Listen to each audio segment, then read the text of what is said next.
जय हिंद। पॉलिटी की आज की क्लास में हम बात करेंगे आर्टिकल 21 और 21A के बारे में। आर्टिकल 21 की इंपॉर्टेंस दो तीन बातों से समझी जा सकती है। एक तो ये कि हमारे कॉन्स्टिट्यूशन का सबसे ज़्यादा इवॉल्व होने वाला आर्टिकल है article 21। Over the period of time जैसे जैसे हमारी अंडरस्टैंडिंग बढ़ी है, बदली है, राइट टू लाइफ का स्कोप बहुत ब्रॉड हो गया है। आजकल हम सिंपली राइट टू लाइफ की बात नहीं करते हैं, हम बात करते हैं राइट टू डिग्निफाइड लाइफ की, कि जानवरों के जैसे एग्जिस्ट करने से कोई फ़ायदा नहीं है, डिग्निफाइड लाइफ होनी चाहिए। और राइट टू डिग्निफाइड लाइफ से लेके राइट टू सस्टेनेबल डेवलपमेंट हिस्सा है आर्टिकल 21 के right to life and personal liberty का। तो एक बात तो ये कि सबसे ज़्यादा इवॉल्व्ड आर्टिकल है आर्टिकल 21। दूसरा, इस पर अपन ने पहले भी बात की थी कि आर्टिकल 14, आर्टिकल 19 और आर्टिकल 21 ये गोल्डन ट्राइंगल फॉर्म करते हैं।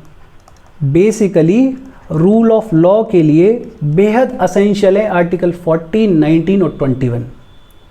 और तीसरा, इसके बारे में अपन ने पिछले सेशन में बात की थी कि नेशनल इमरजेंसी के दौरान आर्टिकल 359 के अंडर प्रेसिडेंट को ये पावर होती है कि प्रेसिडेंट फंडामेंटल राइट्स को सस्पेंड कर सकते हैं।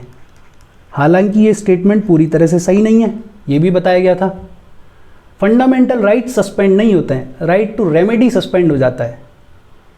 जब हमारे फंडामेंटल राइट्स वायलेट होते हैं तो हमें ये पावर मिली हुई है कि हम सुप्रीम कोर्ट जा सकते हैं, हाई कोर्ट जा सकते हैं। ये जो राइट टू रेमेडी है इसको सस्पेंड कर दिया जाता है आर्टिकल 359 के अंडर। लेकिन सिंपल भाषा में समझने के लिए अपन कह देते हैं कि फंडामेंटल राइट सस्पेंड हो जाते हैं। बट किसी भी सूरत में नेशनल इमरजेंसी के दौरान आर्टिकल 20 और 21 सस्पेंड नहीं हो सकते हैं। और इन्हीं दो तीन चीज़ों से समझा जा सकता है आर्टिकल 21 का इम्पोर्टेंस। आर्टिकल 21 टाइटल्ड है protection of life and personal liberty. और इसी आर्टिकल 21 की बातचीत के दौरान बात आती है मेनका गांधी केस की। मेनका गांधी केस और आर्टिकल 21 दोनों के बारे में अपन पढ़ेंगे। और इसके बाद अपन पढ़ेंगे article 21A right to education. देखो, आर्टिकल 21 लैंग्वेज बड़ी सिंपल है, एक लाइन में लिखा हुआ है। क्या लिखा हुआ है? No person shall be deprived of his life और personal liberty except according to procedure established by law. पहली बात तो ये कि पर्सन टर्म यूज किया गया है, मतलब सबके लिए अवेलेबल है। और कहा यह गया है कि किसी भी इंसान की पर्सनल लिबर्टी और लाइफ से उसको डिप्राइव नहीं किया जा सकता सिवाय प्रोसीजर स्टेब्लिश्ड बाय लॉ के according. Procedure established by law के अकॉर्डिंग किसी की पर्सनल लिबर्टी को और राइट टू लाइफ को डिप्राइव किया जा सकता है, छीना जा सकता है, अदरवाइज नहीं। और ये जो टर्म है प्रोसीजर स्टेब्लिश्ड बाय लॉ, यही बोन ऑफ कंटेंशन है। इसी के अराउंड आर्टिकल 21 की सारी डिबेट घूमती है। दो कॉन्सेप्ट हैं, एक है प्रोसीजर स्टेब्लिश्ड बाय लॉ और दूसरा है due process of law. Procedure established by law English constitution से लिया गया और due process of law American constitution से लिया गया। प्रोसीजर स्टेब्लिश्ड बाय लॉ में 3 सवाल पूछे जाते हैं। पहला सवाल तो ये पूछा जाता है कि अगर किसी इंसान की पर्सनल लिबर्टी, उसके राइट टू लाइफ से उसको डिप्राइव किया जा रहा है, तो सबसे पहले तो ये चेक करो कि कोई कानून ऐसा एग्जिस्ट करता है क्या जिसके तहत ये किया जा रहा है। कोई लॉ ऐसा एग्जिस्ट करता है क्या? अगर लॉ एग्जिस्ट करता है तो फिर दूसरा क्वेश्चन पूछो कि जिस लेजिस्लेचर ने उस लॉ को इनेक्ट किया वो लेजिस्लेचर कॉम्पिटेंट था क्या? उस लेजिस्लेचर के पास में पावर थी क्या उस लॉ को इनेक्ट करने की? और अगर ये दूसरा पैरामीटर भी सही है तो तीसरा सवाल पूछो कि जब लेजिस्लेचर ने उस लॉ को इनेक्ट किया तो प्रॉपर प्रिस्क्राइब्ड प्रोसीजर को फॉलो किया क्या? जो कानून की किताब में प्रोसीजर दे रखा है उसको फॉलो किया क्या? ये 3 सवाल पूछने हैं कि लॉ है या नहीं है। अगर लॉ है तो जिस लेजिस्लेचर ने उसको इनेक्ट किया वो कॉम्पिटेंट था या नहीं, और अगर कॉम्पिटेंट था तो जब उसको इनेक्ट किया गया तब प्रॉपर प्रोसीजर फॉलो किया गया था या नहीं किया गया था। अगर ये तीनों सवालों का जवाब हाँ है तो फिर कोई दिक्कत नहीं है। राइट टू लाइफ और पर्सनल लिबर्टी से किसी को डिप्राइव किया जा सकता है। Basically procedure established by law सिर्फ एग्जीक्यूटिव एक्शन के अगेंस्ट प्रोटेक्शन प्रोवाइड कर रहा है, कि कानून बनने के बाद जो भी एग्जीक्यूटिव एक्शन लिया गया उसको एग्जीक्यूट करने के लिए उसके अगेंस्ट में प्रोटेक्शन प्रोवाइड कर रहा है procedure established by law. Legislature के एक्शन के अगेंस्ट में प्रोटेक्शन प्रोवाइड नहीं कर रहा है। लेजिस्लेचर एक्शन क्या होगा वो समझ में आएगा ड्यू प्रोसेस ऑफ लॉ में। अब ड्यू प्रोसेस ऑफ लॉ क्या कह रहा है कि देखो ये जो 3 पैरामीटर्स हैं प्रोसीजर एस्टेब्लिश्ड बाय लॉ के, इन तीनों को तो चेक करना ही है। ये तो चेक करना ही है कि कोई लॉ है या नहीं है। लॉ है तो क्या जिस लेजिस्लेचर ने उस लॉ को इनेक्ट किया वो कॉम्पिटेंट था या नहीं था, और अगर कॉम्पिटेंट था तो जब उसको इनेक्ट किया गया तो प्रॉपर प्रोसीजर फॉलो किया गया या नहीं किया गया। लेकिन ड्यू प्रोसेस ऑफ लॉ में इन 3 सवालों के अलावा एक चौथा सवाल और पूछा जाएगा कि ये जो लॉ है जिसके तहत किसी इंसान की लिबर्टी और लाइफ को डिप्राइव किया जा रहा है, वो लॉ जस्ट है या नहीं है, वो लॉ फेयर है या नहीं है, वो लॉ रीजनेबल है या नहीं है।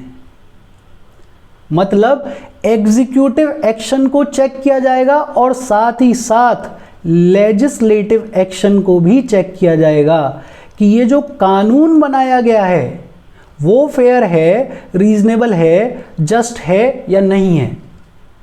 ये प्रोसीजर एस्टेब्लिश्ड बाय लॉ और ड्यू प्रोसेस ऑफ लॉ, इन दोनों के बीच के डिफरेंस को समझने के लिए अपन एक एग्जाम्पल लेते हैं। इमेजिन करो कि ये कोई आदमी है ए और ये सरकार का अपोनेंट है।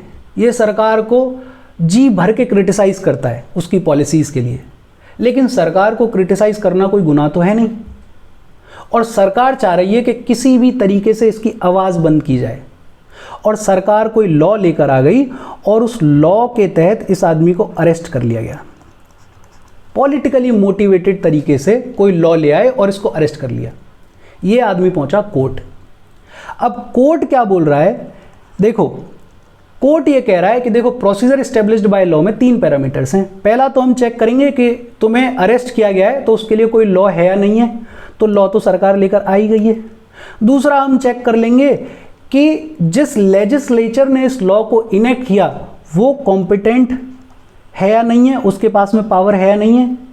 पावर है तो फिर तीसरा सवाल और पूछ लेंगे कि प्रोसीजर प्रॉपर फॉलो किया गया था या नहीं किया गया था, और अगर ये तीनों पैरामीटर्स का जवाब हाँ है तो फिर तुम्हारा अरेस्ट जायज़ है। और ये बड़ा नैरो पॉइंट ऑफ व्यू है, ये बड़ा नेगेटिव तरीका है देखने का। अगर ब्रॉड व्यू होता तो एक सवाल और पूछ लिया जाता ड्यू प्रोसेस ऑफ लॉ वाला कि ये जो लॉ लाई थी सरकार, ये फेयर है या नहीं है, ये जस्ट है या नहीं है, ये रीजनेबल है या नहीं है। और ये इंडियन जुडिशरी की हिस्ट्री में हुआ भी। एक केस आया A.K. Gopalan versus state of Madras 1950, और दूसरा आया Maneka Gandhi versus union of India 1978। A.K. Gopalan versus state of Madras 1950 case की कहानी क्या है, सेम वही अपने एग्जाम्पल वाले आदमी है A.K. गोपालन। A.K. गोपालन साहब गवर्नमेंट के पॉलिटिकल अपोनेंट थे, गवर्नमेंट को क्रिटिसाइज करते थे, गवर्नमेंट के अगेंस्ट में रहते थे, और इनकी आवाज़ को दबाने के लिए टाइम पे इनको डिटेन कर लिया जाता था। सिंस दिसंबर 1947 इनको टाइम पे गिरफ्तार कर लिया जाता था। 1950 में एक बार फिर से इनको गिरफ्तार किया गया under preventive detention act of 1950। सबसे पहले तो प्रिवेंटिव डिटेंशन क्या होता है, बड़ा शॉर्ट में समझ लेते हैं कि प्रिवेंटिव डिटेंशन क्या होता है। प्रिवेंटिव डिटेंशन बेसिकली एक तो आदमी को गिरफ्तार किया जाता है जब वो कोई क्राइम कर देता है, उसको पनिश करने के लिए। दूसरा, अगर अथॉरिटीज़ को ये लगे कि ये आदमी कोई क्राइम कर सकता है तो उस क्राइम को रोकने के लिए, उस आदमी को उस क्राइम को करने से प्रिवेंट करने के लिए उसको जेल में डाल दिया जाता है, उसको पहले ही अरेस्ट कर लिया जाता है। इसको बोलते हैं प्रिवेंटिव डिटेंशन, कि क्राइम ना करे उसको प्रिवेंट करने के लिए अरेस्ट कर लिया गया। और ये बड़ा वेग हो सकता है, अगर सरकार पॉलिटिकली मोटिवेटेड हो जाए तो किसी को भी उठा के डाल सकती है इसमें। और जब A.K. गोपालन साहब को डाल दिया गया, गिरफ्तार कर लिया गया, तो A.K. गोपालन साहब पहुँचे कोर्ट, रिट पिटीशन फाइल करी अंडर आर्टिकल 32 और इन्होंने कहा कि ये सब अनकॉन्स्टिट्यूशनल है, मेरे फंडामेंटल राइट्स का वायलेशन हो रहा है। Article 19 clause 1 sub clause D freedom of movement का वायलेशन है। Article 21 right to life and personal liberty का वायलेशन है और मेरे को गिरफ्तार किया गया है और मेरे को कोई रीज़न नहीं दे रहे हैं कि मेरे को क्यों गिरफ्तार किया गया है। कोर्ट पहुँचे और कोर्ट में बैठी 6 जजेस की बेंच और इस 6 जजेस की बेंच ने बड़ा नैरो पॉइंट ऑफ व्यू लिया। इस 6 जजेस की बेंच ने बोला कि देखो आर्टिकल 21 में लिखा गया है कि प्रोसीजर स्टेब्लिश्ड बाय लॉ के तहत किसी की लाइफ और पर्सनल लिबर्टी से उसको डिप्राइव किया जा सकता है। हम वो चेक कर लेते हैं 3 पैरामीटर्स। कोर्ट ने पूछा देखो आपको डिटेन किया गया है, क्या कोई ऐसा लॉ एग्जिस्ट करता है जिसके तहत आपको डिटेन किया जा सकता है? ये चेक किया गया तो लॉ तो एग्जिस्ट करता था, प्रिवेंटिव डिटेंशन एक्ट है। फिर दूसरा, ये जो लॉ बनाया, इनेक्ट किया, इसको इनेक्ट करने वाला लेजिस्लेचर कॉम्पिटेंट था या नहीं था, उसके पास में पावर थी या नहीं थी, ये चेक कर लेते हैं। वो भी थी, उसमें भी कोई दिक्कत नहीं थी। तीसरा एक चीज़ और चेक कर लेते हैं कि जब ये लॉ इनेक्ट किया गया तो प्रॉपर प्रोसीजर फॉलो किया गया या नहीं किया गया, तो प्रोसीजर भी फॉलो किया गया था। और क्योंकि ये तीनों चीज़ें सही हैं इसलिए कोर्ट ने ये कह दिया कि ए.के. गोपालन का डिटेंशन जो है वो सही है। देखो कितना नैरो पॉइंट ऑफ व्यू है। सरकार पॉलिटिकली मोटिवेटेड होकर किसी इंसान को अरेस्ट कर रही है और कोर्ट जो है ये कह रहा है कि देखो लॉ भी ठीक है और लेजिस्लेचर भी कॉम्पिटेंट है और प्रोसीजर भी फॉलो किया गया है, पड़े रहो जेल में। ड्यू प्रोसेस ऑफ लॉ अगर अप्लाई होता तो ये सवाल भी पूछा जाता कि ये जो लॉ है ये फेयर है या नहीं है, ये जस्ट है या नहीं है, ये रीजनेबल है या नहीं है, लेकिन ऐसा हुआ नहीं। बट हमारी जुडिशरी और हमारी डेमोक्रेसी की सबसे खूबसूरत बात यह है कि वो अपने आप को रिफॉर्म करती है। उस सिस्टम को कुछ इस तरह से बनाया गया है कि उसमें चेंज, उसमें बदलाव, उसमें रिफॉर्म लाने की अपॉर्चुनिटी मिलती है और ऐसा ही हुआ इस केस में। सुप्रीम कोर्ट के पास में एक केस आया, Maneka Gandhi versus union of India 1978। Maneka Gandhi, इनका नाम आपने सुना होगा, इंदिरा गांधी की daughter in law, Sanjay Gandhi की वाइफ, वरुण गांधी की मदर, बीजेपी की गवर्नमेंट में मिनिस्टर रही हैं विमेन एंड चाइल्ड डिपार्टमेंट की। मेनका गांधी जी के साथ में क्या हुआ कि इनको पासपोर्ट इशू किया गया ऑन जून 1, 1976 और उस टाइम पे मेनका गांधी जर्नलिस्ट हुआ करती थी। इनको पासपोर्ट इशू किया गया under the passport act of 1967। अच्छा, 1976 की बात कर रहे हैं अपन, उस टाइम पे इमरजेंसी लागू थी।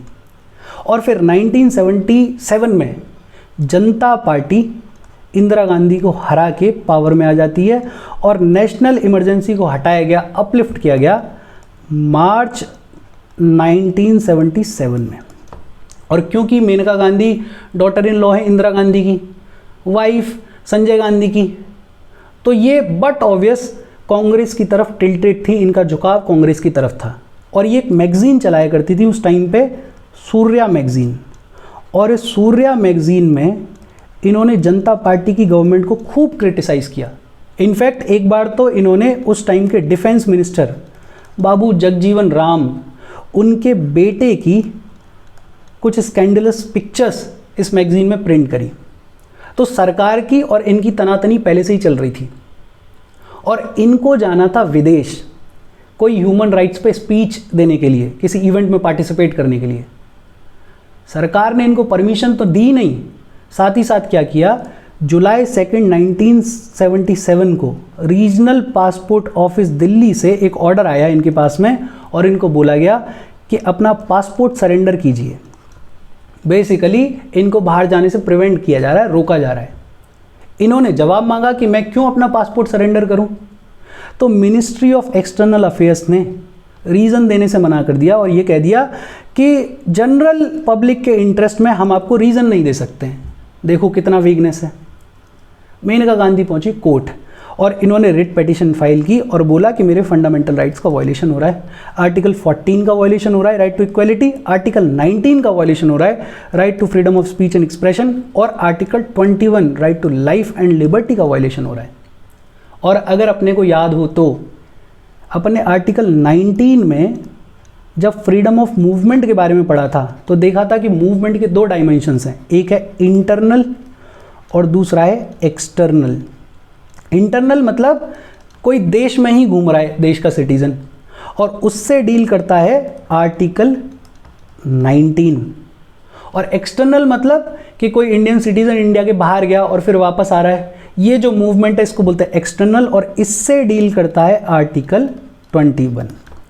बहरहाल मेनका गांधी केस कोर्ट में पहुंचा और इस बार बैठी 7 जजेस की बेंच, और इस बार हमारे कोर्ट ने एक ब्रॉड व्यू लिया, एक पॉजिटिव व्यू लिया और कहा कि right to life and personal liberty of a person can be deprived by law, कि कानून के तहत किसी की राइट टू लाइफ और पर्सनल लिबर्टी को डिप्राइव किया जा सकता है, but provided the procedure prescribed by the law is reasonable, fair and just. कि जो लॉ की बात हो रही है, जो लॉ क्वेश्चन में है, वो फेयर है या नहीं है, रीजनेबल है या नहीं है, जस्ट है या नहीं है, वो भी चेक किया जाएगा। बेसिकली कोर्ट ने ये कह दिया कि हम ड्यू प्रोसेस ऑफ लॉ को फॉलो करेंगे, हम एक ब्रॉड व्यू लेंगे, नैरो व्यू नहीं लेंगे। यहां तक कहा कोर्ट ने कि protection under article 21 should not be available only against arbitrary executive action but also against arbitrary legislative action, कि सिर्फ एग्जीक्यूटिव एक्शन के अगेंस्ट में प्रोटेक्शन नहीं है, लेजिस्लेटिव एक्शन के अगेंस्ट में भी प्रोटेक्शन है। और फिर आगे ये भी कहा कि राइट टू लाइफ का मतलब ये नहीं है कि आप जानवरों की तरह एग्जिस्ट कर रहे हैं, जानवरों की तरह सर्वाइव कर रहे हैं। राइट टू लाइफ का मतलब है राइट टू डिग्निफाइड लाइफ, जिंदगी डिग्निफाइड होनी चाहिए। और फिर इस केस के बाद over the period of time बहुत सारे केसेस में जुडिशरी ने बताया टाइम पे कि किन चीज़ों को राइट टू लाइफ का हिस्सा बनाया जाए, इंक्लूड किया जाए।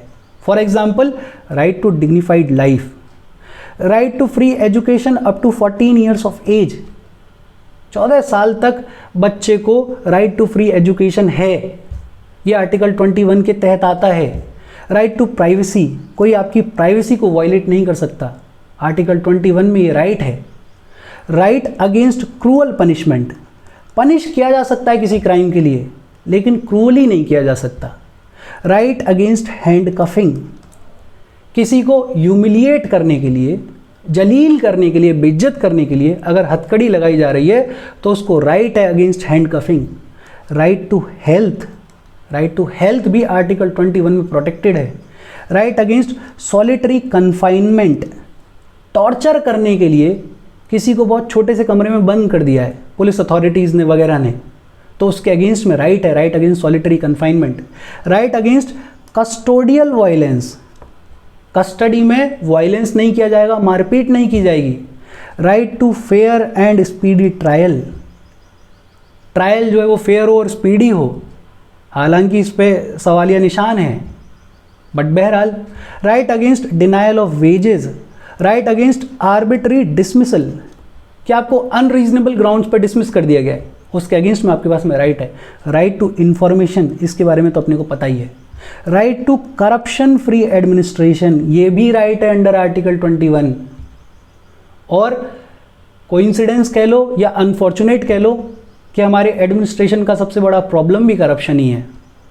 Right to free legal aid, अगर कोई गरीब है तो उसको लीगल एड फ्री में मिलनी चाहिए। बहुत सारे ऐसे लोग होते हैं जिनको कोर्ट में पेश होना है, किसी क्राइम में उनको अरेस्ट किया गया है, नहीं है पैसा इतना, तो सरकार उनको वकील देती है। Right to free legal aid, ये बात हुई आर्टिकल 21 की, protection of life and personal liberty की। अब अपन बात करेंगे आर्टिकल 21A के बारे में, राइट टू एजुकेशन के बारे में। पहली बात तो ये कि ओरिजिनल कॉन्स्टिट्यूशन में right to education article 21A था नहीं, इसको ऐड किया गया by 86th constitutional amendment act of 2002 और कहा गया the state shall provide free and compulsory education to all children of the age of 6 to 14 years in such manner as the state may by law determine, कि 6 से 14 साल की उम्र के सभी बच्चों के लिए फ्री एंड कंपलसरी एजुकेशन का प्रावधान है आर्टिकल 21A में। हालांकि सिर्फ एलिमेंट्री एजुकेशन को फंडामेंटल राइट बनाया गया है, हायर एजुकेशन और प्रोफेशनल एजुकेशन को फंडामेंटल राइट नहीं बनाया गया है। हमारा कंट्री का एम है, हम चाहते हैं एजुकेशन फॉर ऑल, सबको एजुकेशन मिले, और उस डायरेक्शन में राइट स्टेप है ये। इनफैक्ट जब ये आर्टिकल 21A लाया गया तो सरकार ने ये कहा, it is the dawn of the second revolution in the chapter of citizens right, कि ये दूसरे रिवॉल्यूशन की सुबह है। और इसी 86th constitutional amendment act of 2002 के तहत 2 आर्टिकल्स और ऐड किए गए। एक आर्टिकल ऐड किया गया और एक को थोड़ा सा चेंज किया गया। Article 51A fundamental duty add की गई। क्या लिखा गया? It shall be the duty of every citizen of India to provide opportunities for education to his child और ward between the age of 6 and 14 years. हर citizen की ये नैतिक जिम्मेदारी है, ड्यूटी है कि अपने बच्चे के लिए एजुकेशन की अपॉर्चुनिटीज़ प्रोवाइड करें। जो बच्चे 6 से 14 साल की उम्र के हैं उनको एजुकेशन की अपॉर्चुनिटी देना हर सिटीज़न की नैतिक जिम्मेदारी है, फंडामेंटल ड्यूटी है।